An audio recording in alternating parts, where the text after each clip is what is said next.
Temper embrittlement.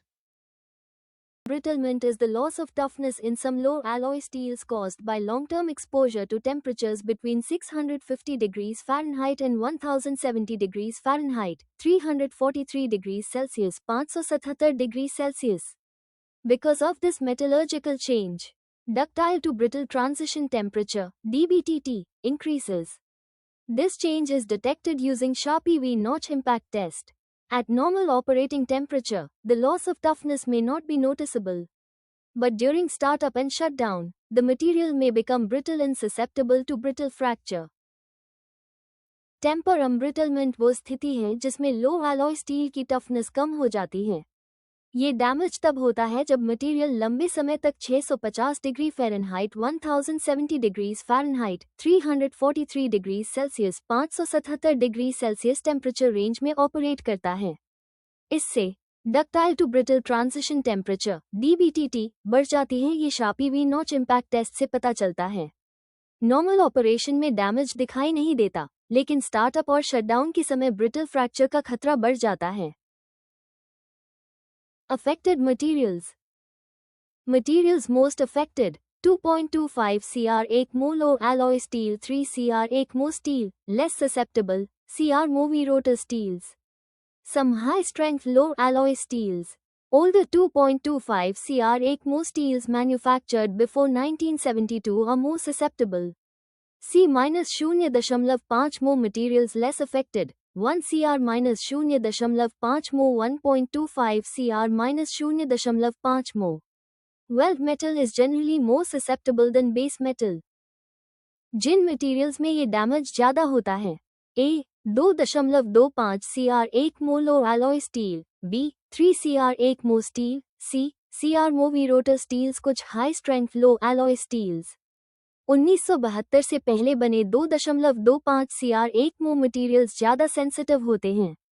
कम प्रभावित materials: A C-0.5 mo, B 1 Cr-0.5 mo, C 1.25 Cr-0.5 mo। अक्सर weld metal base metal से ज़्यादा susceptible होता है। Critical factors. Important factors affecting temper embrittlement: A. Alloy composition, B. Thermal history, C. Metal temperature, D. Exposure time. Embrittlement promoting elements: A. Manganese, B. Silicon. Impurity, tramp, elements: A. Phosphorus, B. Tin, C. Antimony, D. Arsenic. Observations: Damage develops faster at 900 degrees Fahrenheit, 482 degrees Celsius. 1. Severe damage occurs after long exposure around 850 degrees Fahrenheit, 440 degrees Celsius. 2.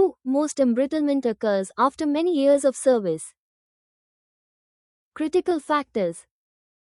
Temper embrittlement को प्रभावित करने वाले factors: A. Alloy composition, B. Thermal history, C. Metal temperature, D. Exposure time. Embrittlement बढ़ाने वाले elements: A. Manganese, B. Silicon. Impurity elements: A. Phosphorus, B. Tin, C. Antimony, D. Arsenic. Important point: 1. 900 degree Fahrenheit पर embrittlement जल्दी develop होता है। 2. 850 degree Fahrenheit पर लंबे समय में डैमेज ज़्यादा सीवियर हो सकता है। Affected units, equipment. Temper embrittlement occurs in equipment exposed to temperatures above 650 degrees Fahrenheit, 343 degrees Celsius for long periods. Commonly affected equipment: hydroprocessing reactors, hot feed, effluent exchangers, hot HP separators. Other units: catalytic reforming reactors, FCC reactors, coker units, visbreaking units. Welds in these alloys are often more susceptible than base metal. Affected units, equipment. Temper embrittlement उन equipment में होता है जो 650 degree Fahrenheit से ज़्यादा temperature पर लंबे समय तक ऑपरेट करते हैं। अक्सर प्रभावित equipment: hydroprocessing reactors, hot feed, effluent exchangers, hot HP separators. अन्य units: catalytic reforming units, FCC reactors, coker units, visbreaking units. इन एलॉयज के वेल्ड्स अक्सर बेस मेटल से ज़्यादा ससेप्टेबल होते हैं। Appearance, morphology of damage. Temper embrittlement visually detect नहीं होता. Detection methods, Sharpie V-notch impact testing, DBTT shift measurement. Important characteristics, upward shift in DBTT, no effect on upper shelf energy. Same fractography may show intergranular cracking caused by impurity segregation at grain boundaries. Appearance, morphology of damage. Temper embrittlement आंखों से दिखाई नहीं देता. इसकी पहचान के लिए Charpy V notch impact test, DBTT measurement. मुख्य संकेत, DBTT increase, upper shelf energy पर असर नहीं. सेम फ्रैक्टोग्राफी में दिखाई देता है. इंटरग्रैन्युलर क्रैकिंग, जो ग्रेन बाउंड्री पर इम्प्योरिटी सेग्रीगेशन से होता है. Prevention, mitigation. Temper embrittlement cannot be completely prevented if material contains impurity elements and operates in embrittling temperature range. Mitigation methods, use minimum pressurization temperature (MPT) during startup. Limit pressure to 25% of design pressure below MPT. MPT typically ranges between 350 degrees Fahrenheit old steels, 125 degrees Fahrenheit newer steels. If weld repair is required, the embrittlement heat treatment. Heat at 1150 degrees Fahrenheit, 620 degrees Celsius 2 hours per inch thickness. Rapid cooling, but re-embrittlement may occur later.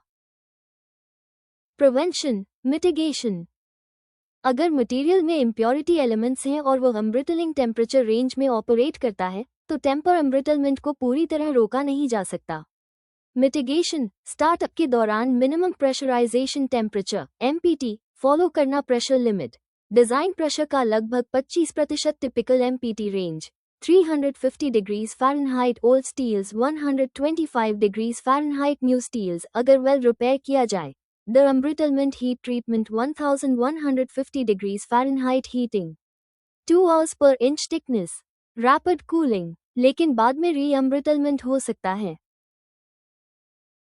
Temper embrittlement is the loss of toughness in low alloy steels caused by long-term exposure to 650-1070 degree Fahrenheit, resulting in increased DBTT and risk of brittle fracture during startup or shutdown. Temper embrittlement वो damage mechanism है जिसमें low alloy steel की toughness 650-1070 degree Fahrenheit temperature range में लंबे समय तक exposure के कारण कम हो जाती है और स्टार्टअप या शटडाउन के दौरान ब्रिटल फ्रैक्चर का खतरा बढ़ जाता है. टेम्पर embrittlement को मिनिमाइज करने के लिए control elements MN, C, P, SN, SB As. Important factors. J factor, base metal. J equals C जोड़ Mn गुना P जोड़ Sn गुना 10. X factor, weld metal. X equals 10 P जोड़ 5 SB जोड़ 4 Sn जोड़ as 100. Typical limits for 2.25 CR steel. J 100 तारांकन. X 15. Also recommended. P जोड़ Sn 0.01% से कम.